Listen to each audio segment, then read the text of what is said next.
오늘 우리 함께 살펴볼 하나님 말씀은 마태복음 26장 36절에서 56절까지 말씀입니다. 신약 성경 마태복음 26장 36절부터입니다.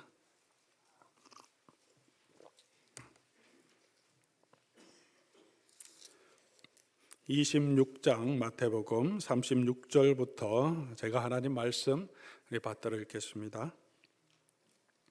이에 예수께서 제자들과 함께 겟세마네라 하는 곳에 이르러 제자들에게 이르시되 내가 저기 가서 기도할 동안에 너희는 여기 앉아 있으라 하시고 베드로와 세베대의 두 아들을 데리고 가실새 고민하고 슬퍼하사 이에 말씀하시되 내 마음이 매우 고민하여 죽게 되었으니 너희는 여기 머물러 나와 함께 깨어 있으라 하시고 조금 나아가서 얼굴을 땅에 대시고 엎드려 기도하여 이르시되 내 아버지여 만일 할만하시거든 이 잔을 내게서 지나가게 하옵소서. 그러나 나의 원대로 마시옵고 아버지의 원대로 하옵소서 하시고 제자들에게 오사 그 자는 것을 보시고 베드로에게 말씀하시되 너희가 나와 함께 한 시간도 이렇게 깨어 있을 수 없더냐. 시험에 들지 않게 깨어 기도하라. 마음에는 원이로되 육신이 약하도다 하시고 다시 두 번째 나아가 기도하여 이르시되 내 아버지여 만일 내가 마시지 않고는 이 잔이 내게서 지나갈 수 없거든 아버지의 원대로 되기를 원하나이다 하시고 다시 오사 보신즉 그들이 잔에 있는 그들의 눈이 피곤함일러라. 또 그들을 두시고 나아가 세 번째 같은 말씀으로 기도하신 후 이에 제자들에게 오사 이르시되 이제는 자고 쉬라. 보라 때가 가까이 왔으니 인자가 죄인의 손에 팔리느니라. 일어나라 함께 가자. 보라 나를 파는 자가 가까이 왔느니라. 말씀하실 때 12 중의 하나인 유다가 왔는데 대제사장들과 백성의 장로들에게 파송된 큰 무리가 칼과 몽치를 가지고 그와 함께 하였더라. 예수를 파는 자가 그들에게 군호를 짜 이르되 내가 입맞추는 자가 그이니 그를 잡으라 한지라. 곧 예수께 나와 랍비여 안녕하시옵니까 하고 입을 맞추니 예수께서 이르시되 친구여 내가 무엇을 하려고 왔는지 행하라 하신대 이에 그들이 나와 예수께 손을 대어 잡는지라. 예수와 함께 있던 자 중의 하나가 손을 펴 칼을 빼어 대제사장의 종을 쳐 그 귀를 떨어뜨리니 이에 예수께서 이르시되 내 칼을 도로 칼집에 꽂으라. 칼을 가지는 자는 다 칼로 망하느니라. 너는 내가 내 아버지께 구하여 지금 12군단 더 되는 천사를 보내시게 할 수 없는 줄로 아느냐. 내가 만일 그렇게 하면 이런 일이 있으리라 한 성경이 어떻게 이루어지겠느냐 하시더라. 그때 예수께서 무리에게 말씀하시되 너희가 강도를 잡는 것 같이 칼과 몽치를 가지고 나를 잡으러 나왔느냐. 내가 날마다 성전에 앉아 가르쳤으되 너희가 나를 잡지 아니하였도다. 그러나 이렇게 된 것은 다 선지자들의 글을 이루려 함이니라 하시더라. 이에 제자들이 다 예수를 버리고 도망하니라. 아멘. 운동 경기를 할 때, 싸울 때, 군사적인 작전을 할 때도 마찬가지겠지만 단체 게임을 할 때는 주장의 역할이 굉장히 중요합니다. 캡틴의 역할이 되게 중요하죠. 팀의 주장은 실력도 있어야 되고 그리고 실력뿐만이 아니라 팀을 이끌어 갈 수 있는 통솔력, 그런 또 인품도 있어야 합니다. 아르헨티나 선수들이 지난 월드컵에서 우승컵을 들을 수 있었던 것은 실력도 좋았지만 그들에게는 그렇게 팀을 하나로 묶을 수 있는 그런 캡틴이 있었죠. 주장이 있었습니다. 아르헨티나 국가대표팀보다 더 뛰어난 팀도 있었을 것입니다. 아마 어떤 사람들이 얘기하기를 프랑스가 훨씬 실력적으로 나았다. 그럴 수 있습니다. 그러나 그들이 갖지 못한 것은 이 메시 선수와 같은 이 주장이죠. 리더입니다.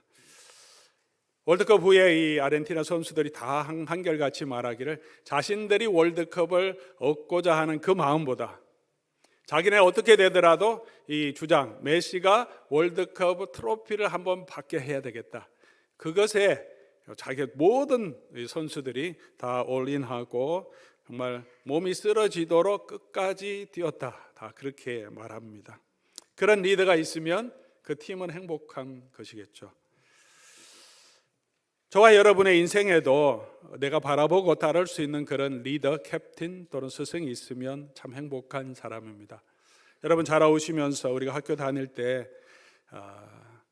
내가 잘못된 길로 빠질 수 있는 그런 유혹이 우리 젊을 때는 많지 않습니까? 그럴 때 우리 선생님들이 어떤 때는 잡아줄 때가 있죠. 그러면 안 된다고 호되게 야단도 치시고 잡아주고 돌봐주시고, 또 정말 가난한 사람들 또 학생들을 보면 어떤 때는 도와도 주시고, 그래서 내 인생이 바로 섰다 그렇게 고백하는 것을 주변에서 우리가 많이 봅니다. 아마 여러분 중에도 그런 선생님을 만나서 내가 참 감사하다 그런 마음을 가지고 계신 분이 계실지도 모르겠습니다. 그렇다면 여러분 참 행복한 분이시죠.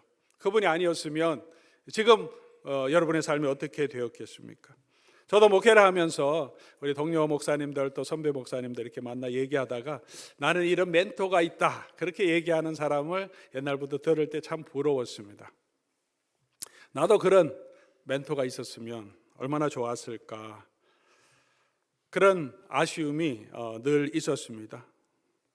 제가 그런 인생의 멘토를 만날 기회도 없었고, 또 저분이 참 나를 따르겠다 해서 가서 배우겠다 그렇게 용기 있게 그렇게 찾아가지도 못했습니다. 그건 아쉬움이 있지만 그럼에도 불구하고 우리 인생의 멘토나 리더가 있었으면 더 좋았겠지만, 목회에도 그런 정말 제가 꼭 따를 수 있는 그런 리더가 있었으면 좋았겠지만, 그렇지 않더라도 이제 더 아쉬워하지 않기로 했습니다. 왜냐하면 예수님이 계시기 때문입니다. 예수님 바라보고 걸어가면 되기 때문에 그렇습니다. 제가 원래 심하게 좀 내성적이라서 혼자 뭘 잘하는 경향이 많습니다. 그래도 이제 좀 나이가 들어가니까 사람의 소중함도 점점 더 알아가고 있습니다.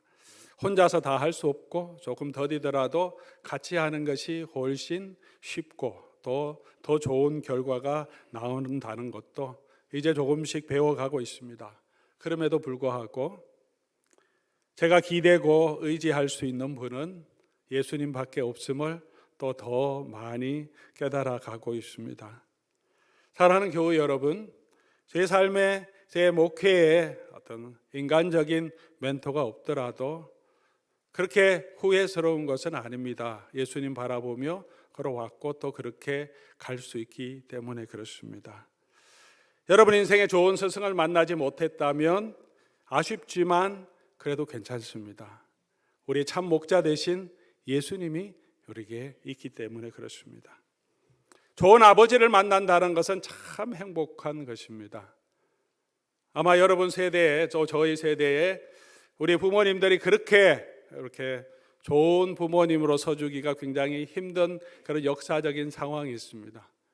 정말 격변기에 우리의 부모님, 저의 부모님들은 그 시대를 살아오셨죠.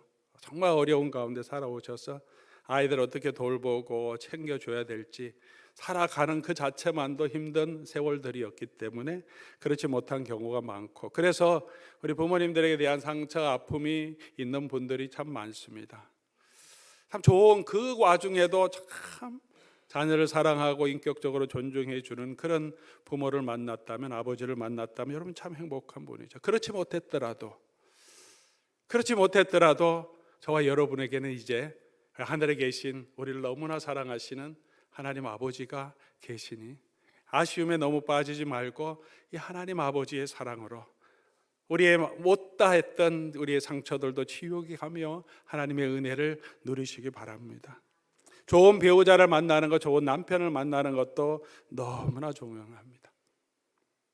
인생이 여자의 인생은 남편 어떻게 만나냐에 따라 다 달라지는 경우도 참 많기 때문에 그렇죠. 남자도 마찬가지겠지만 우리가 그런 좋은 배우자를 만나지 못해서 내가 마음의 상처와 아픔이 혹 있더라도 저와 여러분에게는 우리를 사랑하셔서 자기 생명을 아낌없이 내어주신 우리의 신랑 되신 예수님이 계시다는 사실입니다. 그 예수 그리스도를 바라보고 예수 그리스도를 의지하며 우리 걸어갈 수 있기를 바랍니다. 오늘 본문을 통해서 우리의 대장 되시고 우리의 목자 되신 예수 그리스도를 배워가면 좋겠습니다. 오늘 본문 36절은 예수님이 겟세마네라는 곳에서 기도하시는 모습을 보여줍니다. 이 겟세마네 동산에서의 기도는 예수님의 구원 역사에서 아주 중요한 터닝 포인트죠. 예수는 고난받고 순환당할 것을 예언하셨습니다.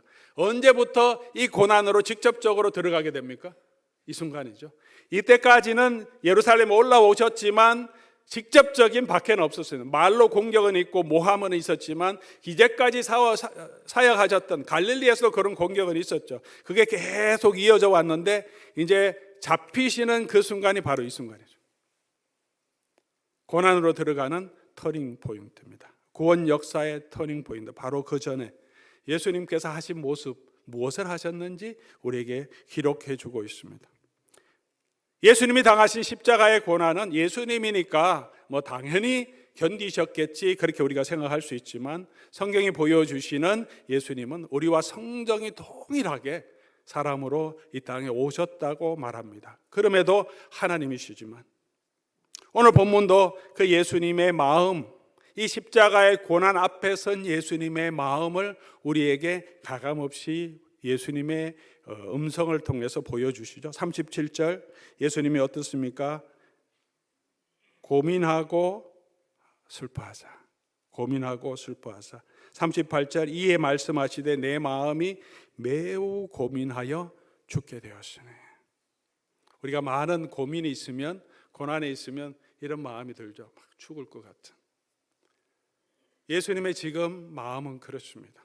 만찬을 다 나누시고 내 몸이다, 내 살이다, 내 피다 이렇게 나누셨는데 제자들은 재밌게 아주 그냥 이제 뭔가 일어날 것처럼 다 먹고 마셨는데 예수님의 마음속에는 그런 고민, 그런 이 인생의 모든 죄를 이제 져야 하는 그 고난의 무게를 안고 지금 걸어가고 계신 거죠.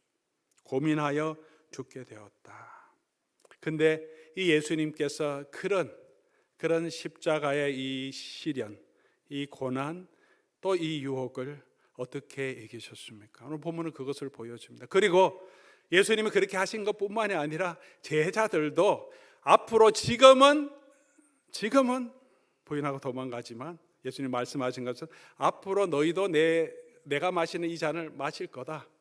그때 너희가 어떻게 이겨야 하는지를 또 말씀해 주시죠. 시험에 들지 않게 깨어있어 기도하라. 오늘 본문 말씀 겟세마네 기도를 통해서 우리의 삶의 고난과 시련을 어떻게 우리가 이겨갈 수 있을지 우리 예수님의 이 모습과 예수님의 가르침을 통해서 오늘 함께 우리가 살펴보며 우리에게 주시는 그 은혜를 누릴 수 있기를 바랍니다. 시험에 들지 않으려면 어떻게 해야 됩니까? 깨어있어 기도하라. 가장 중요한 말씀이죠. 예수님이 그렇게 말씀하셨습니다. 41절 시험에 들지 않게 깨어있어 기도하라.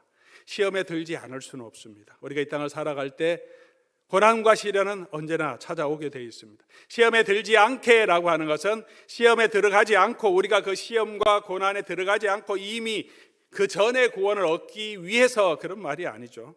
시험에 들어가더라도 거기에 빠지지 않기 위해서 어떻게 하라? 기도하라는 것입니다. 깨어있어 기도해야 합니다. 왜 기도해야 합니까? 시험에 들지 않는 것, 시험에 빠지지 않는 것이 쉽지 않기 때문에 그렇습니다. 결코 쉽지 않습니다.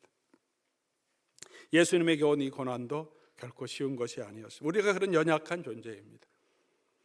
이 제자들의 모습처럼 저와 여러분도 그런 마음을 가지고 있지 않습니까? 하나님, 내가 하나님을 위해서 이렇게 섬기겠습니다. 이제는 이렇게 신앙생활 하겠습니다. 주님만 소망하겠습니다. 그렇게 많이 다짐도 합니다. 결심도 합니다. 말씀의 은혜가 있으면 내가 그렇게 할 수 있을 것처럼 그렇게 합니다. 그러나 환경이 바뀌고 파도 같은 이런 고난이 나를 덮치면 우리 믿음이 완전히 약해지죠. 흔들립니다. 떨릴 수밖에 없습니다. 우리 인생에 그런 어려움이 고난이 많이 있기 때문에, 그리고 우리가 너무 우리의 믿음은 연약하기 때문에 진정으로 그렇게 고백했어도 시간이 지나면 환경이 바뀌면 우리도 이 믿음이 흔들릴 수밖에 없기 때문에, 그래서 우리가 해야 되는 게 뭡니까? 기도하라는 거죠. 하나님을 의지하고 하나님께 나가고 도우시는 그 하나님을 바라보고 기도해야 합니다. 무엇보다도 믿음으로 살려고 하면 더 쉽지 않습니다. 믿음으로 뭔가 새로운 결심을 하려고 하면 더 힘든 어려움들이 우리에게 다가옵니다. 그러므로 기도해야 합니다. 그럼 어떻게 기도해야 합니까? 오늘 본문 말씀은 예수님께서 3번 계속 기도하신 모습을 보여줍니다. 무슨 말씀입니까? 한 번 기도하는 게 아니라 계속 기도해야 합니다. 44번에 3번째 같은 말씀을 하신 후에 기도하셨다 또 말합니다. 3번이라는 것은 어떤 의미입니까? 3번 하셨지만 3번이라는 것은 계속 하셨다는 의미가 되죠. 베드로가 몇 번 부인했습니까? 3번을 부인합니다. 3번이라는 그런 의미가 있습니다. 예수님 평소에 기도 안 하셔서 지금 십자가 앞에서 지금 특별 기도를 하고 계십니까? 평소에도 기도하셨죠. 아침 일찍 미명에 피곤하시지만 새벽에 한적한 곳에 나가서 기도하셨습니다. 습관적으로 그렇게 하셨습니다. 어떤 때는 밤이 맞도록도 기도하십니다. 큰 일을 앞두고 제자들을 선택해야 될 그런 상황에서는 밤이 맞도록 기도하십니다. 그럼에도 불구하고 이 십자가의 고난 앞에 서 있을 때 예수님 다시 기도하십니다. 그렇게 다시 기도해야, 기도로 준비해야 이길 수 있기 때문에 그렇습니다. 사랑하는 교회 여러분, 그렇게 예수님이 저와 여러분에게도 권면합니다. 깨어 있어 기도하라고. 시험에 들지 않게 깨어 있어 기도하라고. 특별히 저와 여러분의 인생에 고난과 시련이 있다면, 내 믿음을 흔드는 그런 어려움이 있다면 여러분 깨어 있어 기도해야 합니다. 한숨만 쉬고 하늘만 바라보지 말고 우리 하나님 앞에 나와서 우리가 기도할 수 있지 않습니까? 기도하라고 하십니다. 기도는 무엇입니까? 기도는 하나님의 뜻에, 자기의 뜻을 하나님의 뜻에 맞춰가는 과정임을 예수님이 보여주십니다. 예수님의 기도가 그렇게 변해갑니다. 39절 아버지여 만일 할만하시거든 이 잔을 내게서 지나가게 하옵소서.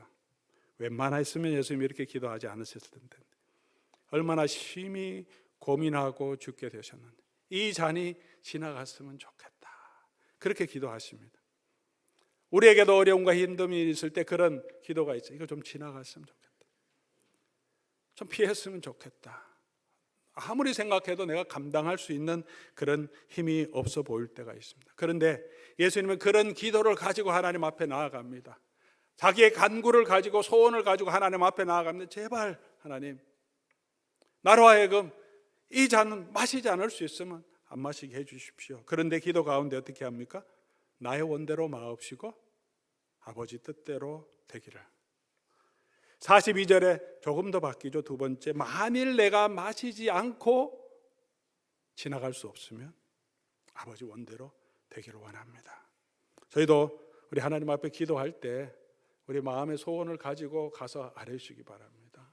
하나님, 너무 힘들고 어렵고 도와주시고 피할 길도 주시고 치유도 주시고 하나님 함께해 주십시오. 그러나 기도는 그렇게 내가 원하는 걸 관철시키는 농성이 아니고 기도 가운데 하나님을 만나는 시간이죠.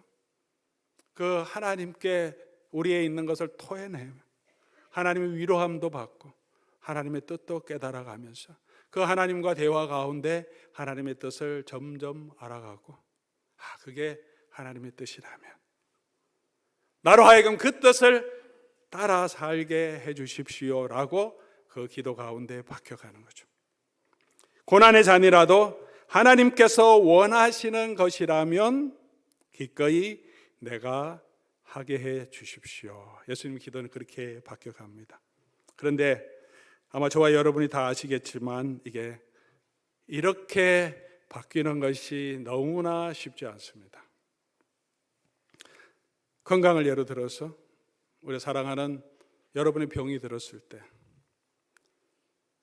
얼마 살지 못한다는 그런 통보를 받았을 때 우리가 얼마나 간절하게 하나님께 부르짖습니까?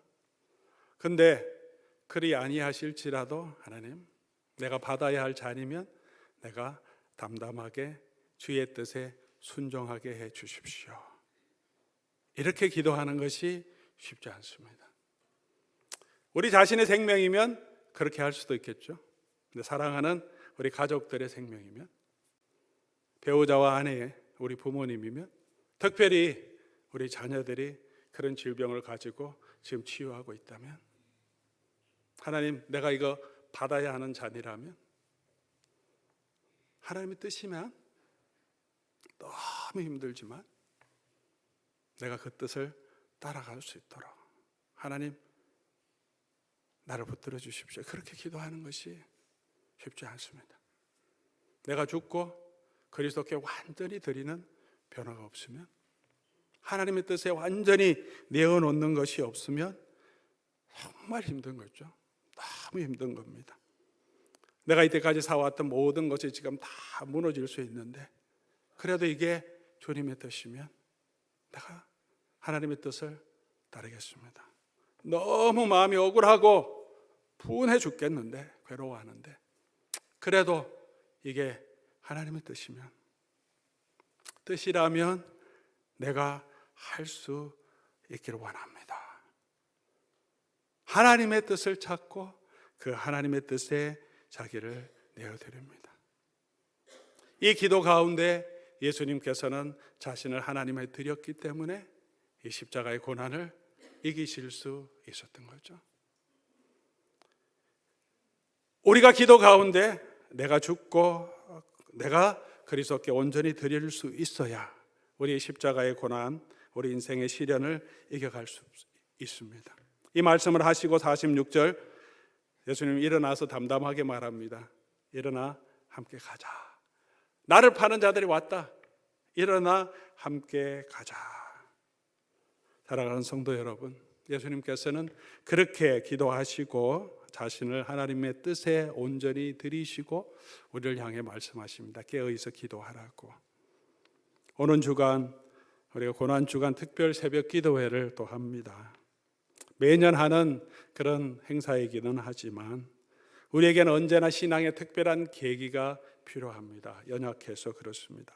무엇보다도 예수님의 고난을 기억하며 우리 다시 한번 함께 하나님 앞에 나아가 기도할 수 있는 시간입니다. 우리가 이 고난 가운데 빠지지 않기 위해서 피곤하고 힘들고 눈이 무겁지만 예수님 말씀하신 것처럼 깨어있어 한 시간이라도 기도할 수 없더냐. 다시 우리가 하나님 앞에 나와서, 고난과 시련이 없는 분들이 어디 있겠습니까? 우리 삶의 자리에서 다시 한번 일어나서 우리 하나님 앞으로 나와 같이 하나님을 만나고 다시 그 하나님의 뜻에 우리 자신을 드릴 수 있는 그런 은혜가 있기를 바랍니다. 우리 직분자들 다 함께 우리 참여해 주시면 좋겠습니다. 올 수 없는 거리에 있다면 우리 온라인으로 참여하시고, 그렇지 않은 분들은 함께 오셔서 우리 하나님 앞에 나와 기도하면 좋겠습니다. 피택 받은 분들이 많이 있습니다. 요즘 얘기를 들어보니 피택 받았으니 열심히 해야 되겠다. 또 뭐 피택 받았는데 뭐 또 갑자기 뭐 일하면 저 피택 받았으니 이제 뭐 한다 욕 먹을까봐 또 마음을 또 걱정하시는 분 계신데, 피택 받았으니까 당연히 그렇게 해야죠. 피택 받았는데도 안 하면 어떡합니까? 당연히 그렇게 하고 더 우리 하나님 앞에 섬길 수 있도록 우리 하나님 앞에 나아가면 좋겠습니다. 두 번째 우리가 생각해 볼 것은, 우리의 힘으로 이 고난을 이겨가려고 하지 말고 하나님의 뜻에 자신을 맡겨야 한다는 것입니다. 기도와 연관되는 거죠. 52절 말씀 보니까 제자 중 하나가 손을 펴 칼을 빼 대제사장의 종을 쳐 그 귀를 떨어뜨리니, 베드로라고 알고 있습니다.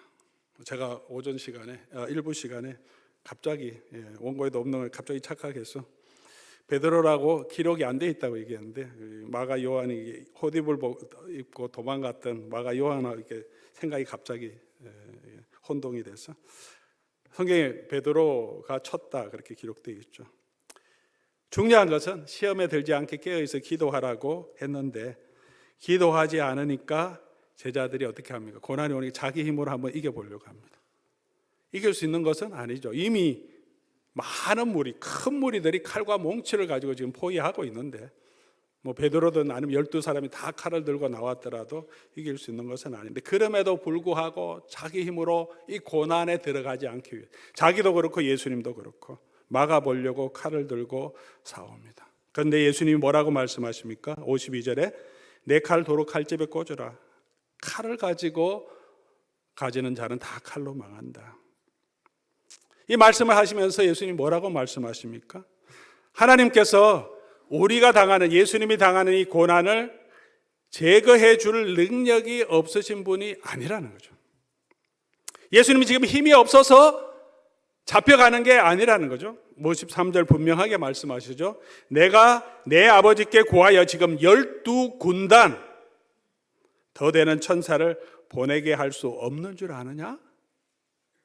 그게 아니라는 거죠. 그럼 왜 이 일을 하십니까? 왜 이 고난을 그냥 받아들이십니까? 이 고난이 하나님의 뜻을 막는 장애물이 아니라 하나님의 뜻을 이루어가는 과정이시라고 말씀하십니다. 고난은 그런 것입니다. 십자가의 고난은 그런 것입니다. 이 십자가를 통해서 하나님이 인류를 구원하시고 죄 가운데 있는 사람을 구원하시려고 하시는 하나님의 뜻을 이루어가는 과정이고, 예수님은 이미 말씀하신 대로 오셨고 그 길로 가신다고 말씀하셨고, 그리고 그 길을 하나님의 뜻에 순종하여 걸어가신 겁니다. 54절이죠. 만일 그렇게 하면 이런 일이 있으리란 성경이 어떻게 이루어지겠느냐? 하나님의 나라는 정치적인 힘으로 세워지는 것이 아닙니다. 군사적인 힘으로 세우는 것이 아닙니다.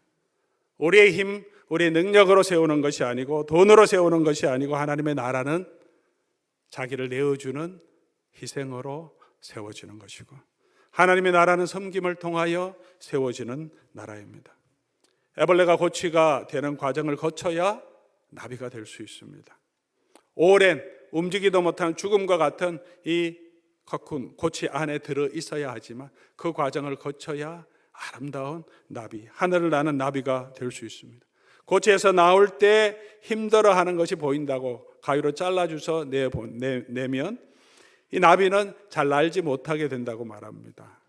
나비가 나오면서 힘들게 그 커쿤 안에서 나오면서 이렇게 힘들면서 날개가 이렇게 힘을 얻어야, 그 고난의 과정을 거쳐야 날개가 힘을 얻고 하늘을 날 수 있다고 학자들이 말하죠. 고난을 통해서 하나님 저와 여러분을 연단해 가시고 하나님의 뜻을 이루어 가신다고 하십니다. 야고보서 1장 2절에서 4절 말씀이죠. 내 형제들아, 너희가 여러 가지 시험을 당하거든 어떻게 하라고요? 온전히 기쁘게 여기라. 이는 너희 믿음의 시련이 인내를 만들어내는 줄 너희가 알미라. 인내를 온전히 이루라. 이는 너희로 온전하고 구비하여 조금도 부족함이 없게 하려 함이라. 우리가 여러 가지 시험을 만날 때 기뻐하는 사람이 누가 있겠습니까? 기쁜 것이 아닙니다. 절대 기쁘지 않습니다. 힘들고 너무 힘든데 무슨 말씀을 하시냐면 기쁘게 여기라는 거죠. 기쁘게 여기라. 실제로는 힘들고 어렵지만 기쁘게 여기라. 왜 그렇습니까? 긍정적으로 생각하는 것뿐만이 아니라 하나님께서 이 시련을 통해서 내게 약속하신 주시려고 하는 소망이 있기 때문에 그 소망을 바라보고 지금은 너무 힘들지만 그 믿음으로 인내하라고 하시는 겁니다. 이 고난의 과정을 통해서 너희로 온전하고 구비하여 조금도 부족함이 없게 하려 하신다. 이런 하나님의 계획이 있다는 것입니다. 사랑하는 우리 교우 여러분, 오늘 저와 여러분이 우리 삶에 어떤 고난과 시련이 있더라도 우리 하나님께서 우리를 이 과정을 통해서 온전하고 구비하여 정말 정금같이 연단된 금으로 나올 수 있도록 하나님 만들어 가고 계심을 기억하고 믿음으로 인내하는 저와 여러분 될 수 있기를 바랍니다. 고난 가운데 있을 때 우리는 하나님의 손 밖에 있는 것이 아니라 하나님의 은혜로운 손이 저와 여러분을 더 굳건하게 붙들고 만들어가고 계심을 기억하시기 바랍니다. 그러므로 우리가 어떻게 해야 합니까? 하나님의 손에 맡겨야 합니다. 시련과 고난이 있을 때 그 고난에 그냥 자기를 어쩔 수 없이 당하는 것이 아니라 하나님의 손에 맡겨야 합니다. 오늘 본문은 무엇을 보여줍니까? 예수님이 어쩔 수 없이 잡혀가시는 모습이 아니죠. 예수님이 이미 알고 계셨고 가룟 유다가 파는 것도 알고 계셨고 오는 것도 알고 계셨습니다. 오늘 본문이 뭘 보여줍니까? 예수님이 당신을 내어주시죠. 너를 잡으러 왔니? 나 여기 있다. 예수님 내어주시지 잡혀간 것이 아닙니다.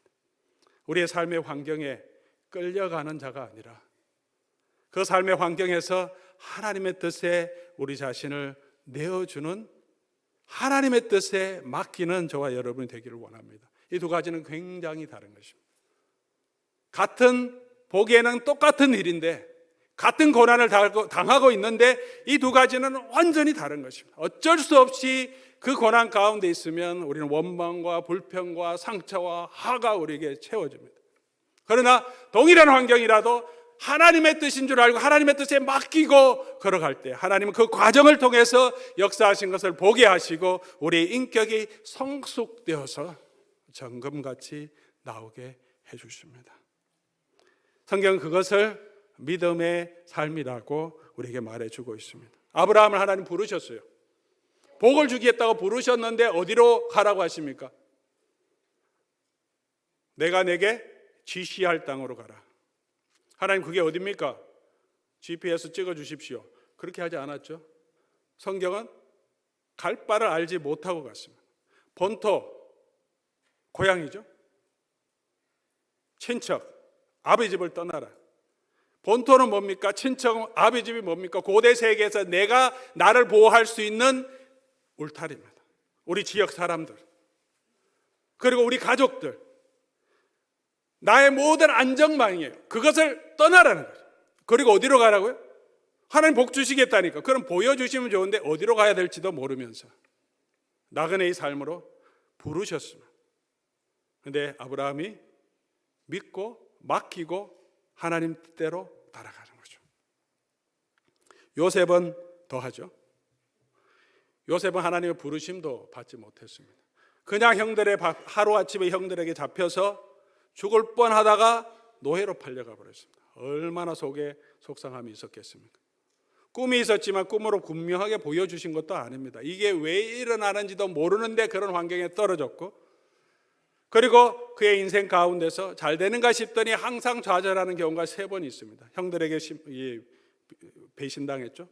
보디발과 그의 아내에게 또 배신당했죠. 보디발 아내에게도 자기의 삶을 다해서 그 집안을 위해 섬겼고, 그 여인의 그 존엄성을 지켜주기 위해서 자기가 유혹을 견뎌냈죠. 젊은이 청년이. 근데 보디발이 알았는지 몰랐는지 그대로 감옥에 쳐넣습니다. 감옥 안에서도 자기가 그렇게 잘 섬기고 최선을 다해서 섬겨주고 나가면 나 기억해 주십시오 했던 술 맡은 관원장, 나가자마자 배신합니다. 잊어버립니다. 그런데 하나님의 뜻을 알 수 없었지만 요셉이 어떻게 합니까? 하나님의 뜻이 있을 것이다. 뭔지는 모르겠는데 하나님의 뜻이 있을 것이라고 생각하고 살아갑니다. 하나님 앞에서 그래서 살아가는 거죠. 언제 합니까? 이 모든 사건이 다 지나고 흉년이 지나고 흉년이 돼서 형들이 음식 가지러 찾으러 왔을 그때 나를 향하신 하나님의 계획이 이거구나, 그때 알게 됩니다. 그런데 그때 알지만 그전에는 어떻게 합니까? 몰랐지만, 이 고난이 왜 있는지 몰랐지만 하나님의 손에 자신을 맡겼습니다. 모세도 마찬가지죠. 하나님 불러주셨습니다. 바로에게 가라고, 이스라엘 백성 구원하라고. 못 가겠다고 합니다. 자기를 너무 잘 아니까. 바로를 모세만큼 아는 사람이 누가 있었겠습니까? 애굽의 권세를 모세만큼 아는 사람이 누가 있었겠습니까? 못 가겠다고. 이스라엘 백성 앞에도 못 가겠다고. 그들에게 이미 한번 배신을 당했잖아요. 자기 생명을 걸고 모세의 아들이라는 그 직분 모두 걸고 그들을 위해서 싸워줬는데 그들이 고발해서 어쩔 수 없이 도망자의 신세가 되었습니다. 그 사람들한테 다시 가라고 하니까 도저히 못하겠다고. 내가 함께 하겠다, 가라고 하신 갔으면. 그 이후로 모세가 그렇게 하나님께 완전히 심하게 야당 책망까지 맞으면서 받아들인 그 이후로는 그의 일을 흔들리지 않고 걸어갑니다. 하나님께 맡겼으니. 바로가 그러면 마음이 강팍한 게 부드러워졌습니까? 아닙니다. 부드러워지지 않아 더 강팍하게 했습니다. 10번이나 다시 약속 다 어기고 강팍하게 했습니다. 이스라엘 백성은 어떻습니까? 한번 배신한 사람이 모세가 가서 구원하니까 와, 모세 우리의 영웅이다 따릅니까? 3일도 가지 않습니다. 힘들고 어려워 돌을 들어 모세를 욕하고 치려고 합니다. 그럼에도 불구하고 하나님이 내게 맡겨주시고 이 일을 통해서 하나님의 구원 역사를 이루어 가시는 그 뜻에 모세가 맡기며 끝까지 걸어갑니다. 성격 있는 사람이었는데 모세가 이 땅에 있는 모든 사람보다 온유한 사람이라. 모세의 본성이 아니라 하나님께 맡겼으니까, 하나님이 하실 것을 믿었으니까. 사랑하는 우리 교우 여러분, 그 모세가 마지막에 가장 원했던 게 약속의 땅에 보고 거기서 오래 사는 거에 들어가서 거기 묻히는 거였습니다. 들어가 보는 거. 그것까지 허락하지 않았는데 얼마나 안타까웠겠습니까? 내가 40년 동안 이 고생했는데 그 뜻도 하나님께 맡기죠. 하나님의 뜻이면 성경은 히브리서는 상 주시는 이심을 바라보고 더 나은 본향, 이 땅에 있는 게 아니라 하늘에 있는 본향을 바라보았기 때문에 그것도 하나님께 맡겼어요. 마지막 그의 삶도 하나님의 손에 맡겼습니다. 바울도 그렇죠. 육체의 가치가, 사탄의 가치가 있었습니다. 너무 힘들어서 하나님께 몇 번 기도합니까? 3번. 3번 또 나오죠. 3번을 기도해요. 하나님께서 뭐라고 하십니까? 내 은혜가 내게 족하다, 그렇게 하십니다. 근데 그 뜻을 알아듣습니다. 바울이 이거 가지고도 약할 죽에도 내가 약하지만 고난 가운데도 하나님 위해 쓰임 받을 수 있다. 그리고 그 하나님의 손에 자기를 맡깁니다.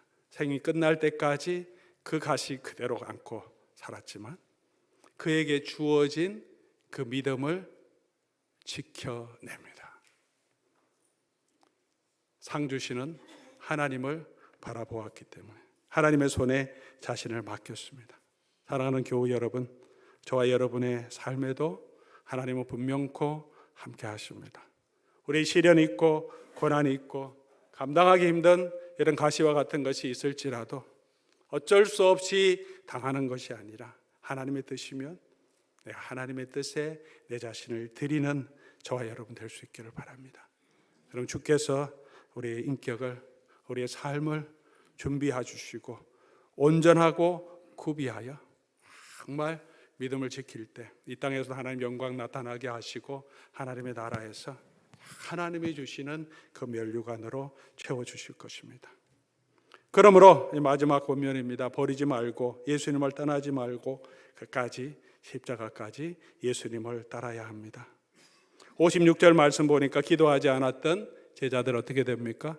자기 힘으로 막 이제 보려고 했던 제자들은 다 예수를 버리고 도망합니다. 다 예수를 버리고 도망합니다. 자기 결심으로 죽을 때까지 예수님을 따를 수 있다고 생각했는데 오해였습니다. 우리 믿음이 그렇게 대단한 것이 아닙니다. 우리 믿음으로, 우리 열심으로, 지금 하는 내 열심으로 우리가 끝까지 믿음을 지킬 수 있는 것이 아닙니다. 고난이 오면 우리는 연약하고 누구든지 쓰러질 수밖에 없고 누구든지 낙심할 수밖에 없습니다. 어떻게 해야 합니까? 기도하며 주를 의지해야 합니다. 제자들은 다 버리고 도망갔는데 마태복음은 십자가까지 따라간 사람들을 보여줍니다. 마태복음 27장 55절에서 56절까지죠. 예수를 섬기며 갈릴리부터 따라온 많은 여자가 거기 있었어. 이때까지 마태복음에서 이 여자들에 대한 언급이 없었습니다. 누가복음은 이 여자들에 대해서 처음부터 이런 여자들이 따라왔다, 이런 여자들이 섬기고 있다, 그 이름 기록해 주고 있는데 마태복음은 이때 외에 이 여자들에게 주의하지 않습니다. 뒷전에 있었습니다. 그런데 이 마지막 순간에 십자가 곁에 있는 자가 누구냐? 이 여인들. 이 여인들이 어떤 여인입니까? 갈릴리부터 예수님을 섬기며 따라왔습니다. 제자들은 어땠습니까? 남자들은 어땠습니까? 자기네들이 다 큰 자가 되겠다고, 예수님이 나라를 회복하실 때 내가 좌우에 앉겠다고 전부 자기가 큰 자라고 예수님 옆에 있는 자리를 바라보고 왔던 자들입니다. 이 여인들은 그 자리 바라보지 않았습니다. 예수님을 섬기며 예수님만 바라보았습니다. 무슨 자리를 탐았겠습니까? 탐한다고 주지도 않을 텐데. 예수님을 바라보고 오니까 군병들이 있지만 대제사장들과 유대의 장로들이, 그들이 보낸 군사들이 금과 몽치를 가지고 있고 예수님 끌려가지만 그들이 무엇을 봅니까? 그거를 보지 않고 예수님만 바라보고, 안타까운 마음으로 예수님 바라보고, 십자가로 가는 그 길을 바라보고 또 예수님만 바라보고 가니까 그곳까지 올 수 있었던 거죠. 예수님 돌아가시니까 장례까지, 그리고 그 다음날 부활의 아침까지 예수님을 바라보며 가서 부활의 증거를 가장 먼저 보게 된 여인들이 있습니다. 나중된 자가 먼저 된다고 하신 성경의 말씀들을 우리에게 보여주는 예가 되는 거죠. 사랑하는 우리 교우 여러분, 저와 여러분의 삶에도 분명히 시련이 있습니다. 고난이 있습니다. 그러나 저와 여러분에게는 함께 하시는 대장 대신 예수님이 계십니다. 이 여인들이 예수님을 바라보고 섬기며 걸어갔던 것처럼 저와 여러분들도 예수님 바라보며 이 고난 가운데서도 건져가는 저와 여러분 될 수 있기를 바랍니다. 히브리서 12장 2절에 이렇게 말씀합니다. 믿음의 주여 온전케 하시는 예수를 바라보자. 믿음의 주요 온전케 하시는 예수를 바라보자. 우리에게는 이런 대제사장이 있다. 우리가 돌아가오는 시련의 크기를 바라보지 않고 우리가 함께 하시는 예수님을 바라볼 수 있기를 바랍니다. 여기서 믿음의 주, 이렇게 해도 주라고 하는 이 헬라어 단어는 두 가지로 번역할 수 있습니다. 주 아니면 오토, 만드신 분, 파운더 이런 의미도 있고, 또 한 가지로는 대장, 캡틴, 리더 이런 말로도 사용되었습니다. 그 당시에 두 가지 의미로 사용됐습니다. 우리말 번역은 주라고 번역했는데요, 영어 번역은 두 가지가 다 나옵니다. 리더로 할 때도 있고 또 파운더 이렇게 할 때도 있고, 전체 문맥을 보면 저는 대장, 리더라는 의미가 더 많지 않은가 생각합니다. 주라고 해도 큰 의미 차이는 이게 잘못된 것은 아니죠. 왜 그렇습니까? 이거 지금 경주장을 비유로 하잖아요. 이 경주장인데 이게 세상이에요. 그리고 경주장의 스테디움에 있는 사람은 믿음의 증인들입니다. 11장에 말했던 이 구약 성경, 그리고 그들이 함께했던 믿음에 이미 믿음으로 살았던 순교했던 많은 사람들이 허다한 증인이 있고, 그 중에 누가 계십니까? 예수님이 계십니다. 이 모든 허다한 증인들 중에 가장 위대하신 분, 이 모든 고난을 이겨내신 분이 누구십니까? 대제사장 예수님. 단순히 예수님 하늘에서 이 믿음을 만드신 분이 아니라 우리가 당해야 될 모든 고난을 친히 담당하시고 우리를 이끄시는 분이시니, 캡틴, 리더로 번역하는 게 훨씬 많은데, 그분이 저기 계시니까 우리가 지금 믿음에 경주할 때 정말 우리를 얽매는 죄, 무거운 짐이 많지만 벗어버리고 예수님을 바라보고 달려가자. 사랑하는 교우 여러분, 저와 여러분의 그런 대장이 계십니다.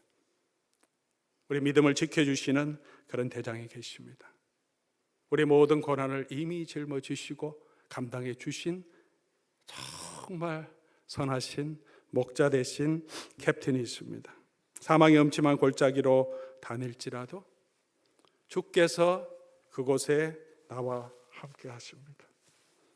사랑하는 교우 여러분처럼 혹시 여러분이 그런 상황이 있다면 주께서 여러분과 함께 하심을 믿으시기 바랍니다. 풀무불에 던져지는 환경이 있습니다. 피하기를 원했는데 7배나 더 뜨겁게 해서 그곳에 던져지게 되었습니다. 다니엘의 세 친구의 이야기죠. 막아주시지 않고, 근데 어떻게 합니까? 그 안에 인자 같은 이가 같이 서서 함께 거닐고 있습니다. 그 안에서 타지 않게 들어갔는데 그 안에서 탄 냄새 하나도 안 나게 건져주십니다. 안 들어가는 것은 아니지만 주께서 함께 하시며 이 과정을 통해서 하나님의 영광을 드러내신다고 약속해 주셨습니다. 사랑하는 교우 여러분, 우리 삶에 고난과 시련이 있을 때 이기기 위해서 어떻게 해야 합니까? 깨어있어 기도하라. 기도 가운데 무엇을 해야 합니까? 우리의 뜻보다 하나님의 뜻에 우리를 맡길 수 있도록, 그리고 그 주님을 신뢰하고 걸어가면 우리가 아니라 우리를 붙들고 계신 주께서 저와 여러분을 지켜주시고 이 사망의 엄침한 골짜기를 지나가게 하시고 상을 베풀어 주시고 기름을 바르시는 그 영광스러운 주의 위로와 주의 은혜가, 주의 상이 저와 여러분에게 있다고 예수님께서 성경은 우리에게 오늘도 말씀해 주고 있습니다. 그 대장 되신 예수 그리스도를 바라보며 소망하며 믿음으로 걸어가는 저와 여러분 우리 교회 되기를 주의 이름으로 간절히 소원합니다. 오늘 말씀 생각하시면서 우리 찬송하면 좋겠습니다. 이 세상 살아가는 동안에 나의 힘을 의지할 수 없으니 기도하고 낙심하지 말 것은 주께서 참 소망이 되심이라.